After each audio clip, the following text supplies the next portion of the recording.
तो आज का वीडियो स्टूडेंट स्पीकिंग के बारे में 5 पॉइंट्स जो मैंने लिखे हैं टिप्स, अगर आप इनको नोट करते हो और अगर आपका फ़्लो अच्छा है स्पीकिंग का और आप इन बातों को ध्यान में रखते हो तो आप जितना मर्ज़ी स्कोर ले लो, 8, 7.5, 7, जो भी स्कोर आप गेट करना चाहते हो। पर ध्यान से रखना कि इन 5 पॉइंट्स को कैसे यूज़ करना है अपने। सबसे पहले मैं बात कर लेता हूँ इंटोनेशन की। इंटोनेशन क्या होता है? बहुत से स्टूडेंट्स जो आइल्स में हैं उनको ये लगता है कि बस जो एग्ज़ामिनर ने कहा है, पूछा है, उसका आंसर हमने जल्दी जल्दी दे देना है, ठीक है। और वो क्या करते हैं, वो एक ही वॉइस में बोलते रहते हैं, जैसे कि I went to market, I bought fruits and ash. Intonation language का एक पार्ट होती है कि आप अपनी वॉइस को अप डाउन करो, जैसे हिंदी और पंजाबी में करते हो। फॉर एग्ज़ाम्पल, जब हम गुस्से में होते हैं तो हम ज़्यादा थोड़ा ऊंची आवाज़ में बोलते हैं। और मैं ये नहीं कह रहा कि आप एग्ज़ामिनर से गुस्सा करो, ऐसा कुछ नहीं है।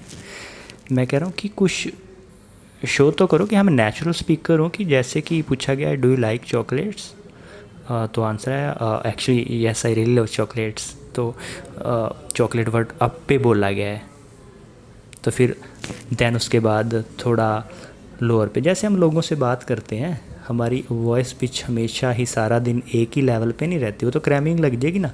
कि अगर सारा दिन आप बोलते रहो कि मैं कंप्यूटर बड़ा पसंद करता हूँ और मैं गेम्स भी खेलता हूँ, और इसके बाद मैं, यानी उसमें कोई खुशी, एक्साइटमेंट, कोई अप डाउन है ही नहीं है आपकी वॉइस में।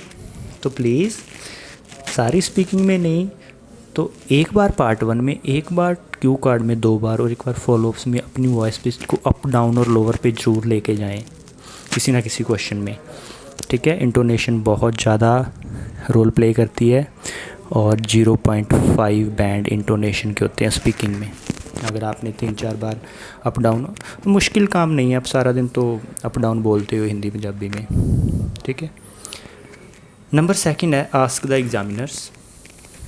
बहुत सारे स्टूडेंट्स को ये तो पता होता है कि अगर एग्ज़ामिनर का क्वेश्चन हमें समझ में नहीं आया तो हमें पार्डन बोलना है कि दोबारा बोल सकता है, लेकिन बार बार पार्डन बोलोगे तो फिर तो मतलब आपको समझ में नहीं आता है। हालांकि 1-2 बार दिन में होता है कि सारा दिन में हमें लोगों की बात समझ में नहीं आती हिंदी में और पंजाबी में भी, तो हम दोबारा पूछ सकते हैं। इसी तरह आप इंग्लिश में भी एग्ज़ामिनर से पूछ सकते हो।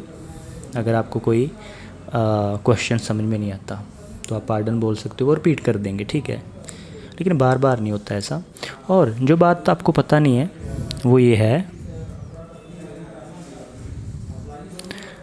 अगर आपको कोई वर्ड इंग्लिश में, कोई वर्ड समझ में नहीं आता, वो भी आप एक्सप्लेन करवा सकते हो, बट एक ही बार, ज़्यादा बार नहीं।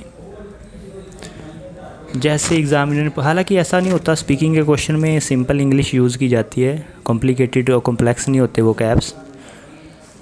और अगर आपसे एग्ज़ामिनर पूछे कि do you think cooking is a complex activity, for example कि आपको कॉम्प्लेक्स का पता नहीं है कि ये क्या कह रहा है एग्ज़ामिनर, तो आप एग्ज़ामिनर को कह सकते हो sorry I didn't catch the word complex, कि मुझे इसका मतलब नहीं पता, would you please explain it.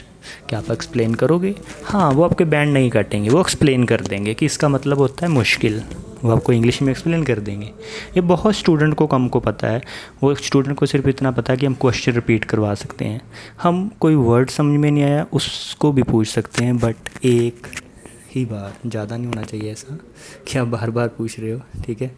फिर तो आपको इंग्लिश ही नहीं आती है ना। तो नॉर्मल लाइफ में हिंदी पंजाबी में कुछ वर्ड्स ऐसे होते हैं जिनका आपको पता नहीं होता हिंदी में भी। जैसे आपको ये भी नहीं पता कि कंप्यूटर को हिंदी में क्या कहते हैं, तो फिर अगर आपको कोई कंप्यूटर का हिंदी वर्ड बोल दे कि क्या ये यूज़ करते हो, तो आपको पता ही नहीं है कि कंप्यूटर को हिंदी में क्या है, तो आप पूछोगे ये क्या होता है। उसी तरह आप इंग्लिश में भी वर्ड पूछ सकते हो। नेक्स्ट है, एग्ज़ामिनर ने आपसे पूछा क्या है, प्रेजेंट के बारे में या पास्ट के बारे में। फॉर एग्ज़ाम्पल एग्ज़ामिनर डिड में बात कर रहा है तो इसका मतलब है कि वो पास्ट के बारे में पूछ रहा है। तो फिर अगर आप प्रेजेंट के बारे में बताओगे तो गलत हो जाएगा आंसर, क्योंकि आप ऑस्ट्रेलिया जा रहे हैं, लोगों की बातों को समझ नहीं पाओगे। इसलिए मैं डिड में पूछ रहा हूँ, आप डू में भी बोल रहे हो प्रेजेंट में। और डिड में पूछेगा फिर आपने आंसर देना है कि जो पास्ट में आप बचपन में क्या करते थे। तो आई वुड प्ले, मैं खेलता था, use to, I had friends. तो इनकी जगह आप हैज़ लगाओगे, हैव लगाओगे और प्रेजेंट में बातें करोगे तो फिर गलत हो जाएगा। हालांकि ग्रामर मैं इतना नहीं कहता कि सारी ग्रामर आपको आनी चाहिए, एटलीस्ट इतना तो पता होना चाहिए कि 3-4 ग्रामर रूल जो पास्ट में बात करते वक्त वो कौन से होते हैं। और डू में क्वेश्चन करे तो क्या मतलब होता है, डिड में करे तो क्या होता है, विल में करे तो क्या होता है। तो बहुत ज़्यादा इंपॉर्टेंट है। एग्ज़ामिनर, कई स्टूडेंट होते हैं एग्ज़ामिनर को रुकने नहीं देते, पहले ही आंसर देने के लिए तैयार बैठे होते हैं। आराम से सुने, पूरा क्वेश्चन सुने, फिर 2 सेकंड 1 सेकंड का टाइम लें और आराम से शुरू करें। रीफॉर्मुलेट बहुत ज़्यादा इंपॉर्टेंट है। नेचुरल स्पीकर अगर रीफॉर्मुलेट आप नहीं करोगे स्पीकिंग में तो फिर काफ़ी ज़्यादा प्रॉब्लम आएगी आपको। रीफॉर्मुलेट आपको करने पड़ते हैं, ज़रूरी नहीं करने, अगर ज़रूरी पड़े तो आप करो, अदरवाइज़ तो नहीं। रीफॉर्मुलेट होता क्या है? रीफॉर्मुलेट होता है कि जो किसी इंसान ने हमसे बात की है, हमें उसी की लाइन को रिपीट कर देते हैं। मीनवाइल हम सोच रहे होते हैं, जैसे कि आपका दोस्त आपके घर पे आए और कहे कि यार जो हमने घड़ी ली थी ना वो टूट गई, तो आप कहते हो जो हमने चंडीगढ़ से ली थी। मतलब उसी की लैंग्वेज को आप रिपीट कर रहे हो, है ना। रीफॉर्मुलेट तब होते हैं जब हमें सोचने की ज़रूरत पड़ती है। और एग्ज़ाम्पल, जैसे एकदम आपसे कोई पूछे कि आप आखिरी बार मैरिज में कब गए थे, तो आप कहते हो यार आखिरी बार, उसी के वर्ड्स को आप रिपीट कर रहे हो ना। तो नेचुरल स्पीकर जो होते हैं वो रीफॉर्मुलेट ज़रूर करते हैं। अगर एग्ज़ामिनर आपसे कहे कि what do you miss most about your childhood, तो आप उसको कह रहे हो what I miss most about my childhood, वो कहेगा यस। कि मीनवाइल जब तक मैंने आपको रिपीट किया तब तक मैं सोच रहा था, तो आपके बैंड नहीं कटेंगे। ठीक है, कोई बात नहीं, सोचने की ज़रूरत तो हर एक को पड़ सकती है, आराम से सोच लो। ठीक है, जैसे कि what was the last time you bought a pencil, तो क्या पता आपने कल ली है। अगर कल ली है तो आंसर जल्दी से आ जाएगा कि मैंने कल ही ली है। अगर आपको याद करने की कोशिश, तो आप याद कर लें, बैंड नहीं कटेंगे। तो आप बोलोगे what was the last time when I bought pencil, वो कहेगा यस, तो फिर आप अपना आंसर दे दें, मुझे याद आया कि नहीं याद आया कब। तो रीफॉर्मुलेट ज़रूर यूज़ करें अगर आपको सोचने की ज़रूरत पड़ रही है, बहुत ज़रूरी है रीफॉर्मुलेट। और लास्ट इम्पॉर्टेंट आज के लिए, अगर आपने कोई गलती कर दी है, गलती 2-3 तरीके से हो सकती है स्पीकिंग में। फर्स्ट है कि आपने बोलना हैड था और बोल दिया हैज़, तो कोई बड़ी मिस्टेक नहीं है। आपने बोला था आई हैड फ्रेंड्स और बाद में याद आया कि नहीं मुझे हैव बोलना, तो आप उसको ठीक कर रहे हो, आई हैव। ठीक मत करें, जो बोल दिया आपने वो बोलते ही रहें, ऐसा कुछ नहीं है। और 1-2 बार मेरे कैंडिडेट ने, स्टूडेंट्स ने ये भी कहा कि सर हमने 4 नंबर क्वेश्चन का आंसर ही गलत दे दिया, पूछा कुछ था। अभी मैंने बताया ट्राई करें कि वही टेंस में देने की कोशिश करें। बाई चांस आपसे गलत आंसर हो भी जाता है तो कोई बात नहीं, गलती हो सकती है, उससे अपना कॉन्फिडेंस लो मत करें।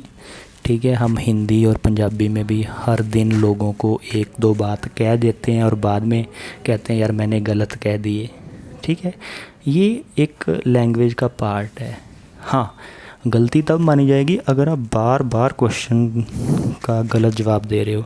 एक बार आप दे बैठे हो कोई बात नहीं, उससे कॉन्फिडेंस लो नहीं होना चाहिए, आपका कॉन्फिडेंस उसी लेवल का होना चाहिए। आपने हैज़ बोला है, बोलना हैड था, रिपीट मत करें, पीछे बच जाएं। और किसी क्वेश्चंस का भी आंसर गलत दे दिया है तो आप ट्राई करें कि आपका कॉन्फिडेंस सेम मेंटेन बना रहे, वही जो है।